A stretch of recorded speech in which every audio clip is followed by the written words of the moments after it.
Bem-vindo ao canal Escrituras Divinas. Neste vídeo analítico de nível avançado, mergulhamos no intrigante tema dos testes divinos na Bíblia, explorando por que Deus submete seu povo a essas provações e como esses desafios proporcionam oportunidades essenciais de crescimento e transformação.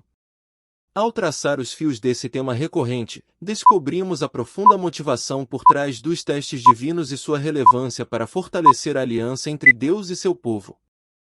A motivação por trás dos testes divinos. Qual é a razão pela qual Deus submete seu povo a testes? Neste vídeo, examinamos o tema recorrente dos testes na Bíblia e exploramos como Deus avalia a lealdade e a confiança de seus parceiros na aliança. Embora essas provações se revelem raramente simples, elas oferecem oportunidades cruciais para o desenvolvimento e a transformação do povo de Deus. A compreensão dessa dinâmica é essencial para apreciar o propósito divino por trás dos testes.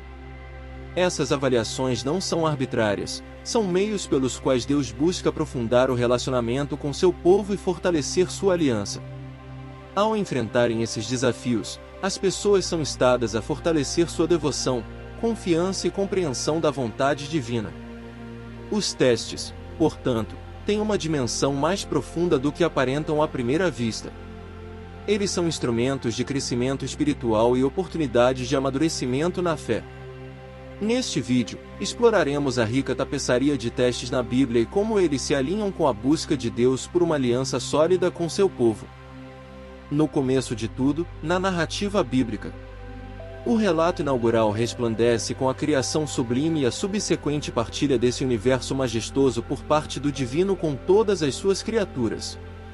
Ele designa, com sublime autoridade, Adão e Eva como os mordomos primordiais, incumbidos de reger tal reino em seu nome. Concede-lhes, generosamente, acesso à sua própria sapiência e à dádiva da vida, todavia, explicita-lhes a única árvore cujo fruto, se consumido, resultaria na mais inexorável de todas as penas, a morte. Nesse contexto, emerge um dilema existencial de magnânima importância. Como esses progenitores humanos governarão sua existência sob a égide divina?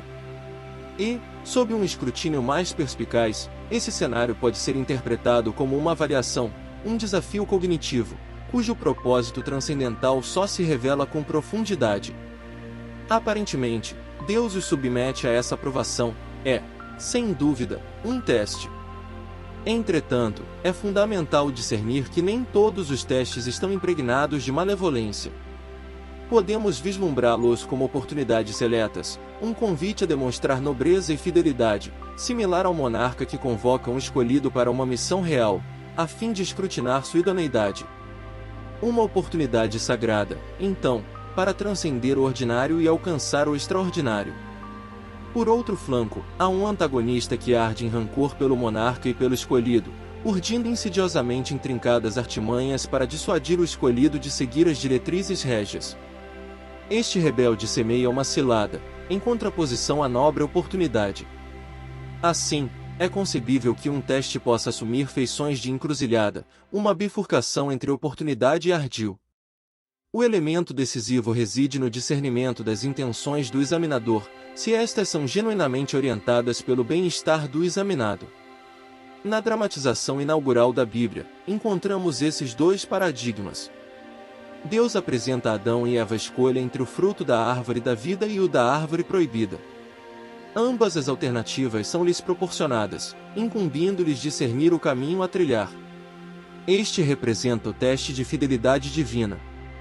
Deus aspira ao governo compartilhado do mundo com a humanidade como seus coarrendatários, requerendo, assim, que depositem confiança na sua sabedoria em detrimento da própria. Nesse cenário, irrompe um dissidente que, com artimanha, os submete à tentação de consumir o fruto da árvore proibida. Concordo. Este rebelde aproveita a ocasião para distorcê-la, urdindo um estratagema que, em última instância, conduz os humanos ao exílio e à fatalidade, transformando o teste em cilada. Após a queda humana, Deus promete a vinda de um ser humano que triunfará no teste, vencendo a serpente. À medida que o relato avança, Deus concede a Abraão e Sara a chance de confiarem nele, deixando sua família e migrando para uma nova terra, onde serão instrumentos da restauração da bênção divina à humanidade. Assim, é inegável que esse é um teste. No entanto, apesar de um começo promissor, Abraão rapidamente vacila. Ele recorre à mentira para autoproteção e, posteriormente, com Sara, planeja a concepção de um filho por meios não convencionais, recorrendo à exploração de uma serva, uma clara falha no teste. Deus, no entanto, não desiste de Abraão, concedendo-lhe uma derradeira oportunidade para demonstrar lealdade. O Todo-Poderoso desafia Abraão a sacrificar seu próprio filho, numa provação intensamente agônica. Abraão responde ao chamado divino com obediência, mas no último instante, Deus intervém providenciando um substituto. Em virtude de Abraão ter triunfado nesta prova, Deus reitera sua promessa de bênção através da linhagem de Abraão, embora ele ainda não tenha plenamente demonstrado ser um coarrendatário inteiramente confiável. Aguardamos ainda o surgimento de alguém capaz de superar o teste supremo. Conforme a linhagem de Abraão se expande e se converte em uma nação, Deus persiste em submetê-los a provações. Isso fica evidente durante o período em que os israelitas perambulam no deserto por 40 anos. Nesse cenário, inúmeras oportunidades se apresentam para que depositem sua confiança em Deus, seja para o fornecimento de água ou alimento diário. No entanto, em vez de confiar, culparam Deus e até insinuaram que ele os conduziu ao deserto com a intenção de aniquilá-los.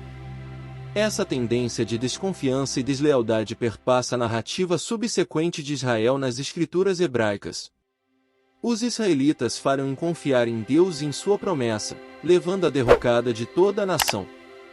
Isso enfatiza a notável oportunidade que os seres humanos têm de se tornarem parceiros de Deus, embora a qualificação seja escassa. Nesse contexto, a história de Jesus assume relevância. Há um relato em que ele se retira ao deserto por 40 dias e noites, privado de comida e água. Nesse árido cenário, Jesus encontra-se com uma criatura sinistra que busca encurralá-lo. Contudo, Jesus deposita sua confiança na sabedoria divina e supera a prova. Posteriormente, há uma narrativa em que Jesus se dirige a um local de oração com alguns amigos, e Deus o encarrega de ir a Jerusalém e sacrificar sua própria vida. Ele aceita essa missão e cumpre-a. Na noite de sua prisão, Jesus conduz seus amigos a um jardim e os instrui a orar, pois, como ele declara, esta noite é a grande prova. Em sua prece a Deus, Jesus suplica: por favor, permita que este teste seja afastado de mim. No entanto, não se faça a minha vontade, mas a tua. É nesse jardim que Jesus exemplifica como se aprova no teste supremo. Ele demonstra confiança na sabedoria divina, coloca o bem-estar dos outros acima do seu próprio e enfrenta o mal com o bem, mesmo que isso resulte no sacrifício de sua própria vida. Este episódio reflete o profundo comprometimento de Jesus com a vontade divina e seu amor altruísta pelos outros. Sua disposição de dar a própria vida em prol do bem maior ilustra a aceitação do mais desafiador dos testes com uma determinação inabalável. Jesus ofereceu a própria vida como sacrifício para redimir todos os testes fracassados de seu povo, Israel, e da humanidade como um todo. Ele triunfou no teste supremo em nome de todos nós. Essa proeza é notável, mas não implica que nossa jornada seja isenta de desafios. Sendo francos, confrontaremos testes cotidianos. De fato, Jesus profetizou que cada geração de seus seguidores enfrentaria provações únicas, que os compeliriam a depositar uma confiança renovada em Deus, em formas profundamente transformadoras. Esses testes, com frequência árduos e dolorosos, representam oportunidades valiosas, como afirmado por Tiago, uma figura de destaque no movimento cristão inicial. Tiago nos exorta a expressar gratidão diante dos testes e tribulações, pois eles nos oferecem um presente precioso. São oportunidades de nos submetermos à sabedoria divina e de nos aproximarmos da semelhança com Jesus, aquele que nos amou e que triunfou nos testes em nosso lugar. Essa compreensão profunda nos instiga a encarar os desafios com resiliência e humildade, enxergando neles a chance de crescimento espiritual e aprofundamento na relação com Deus.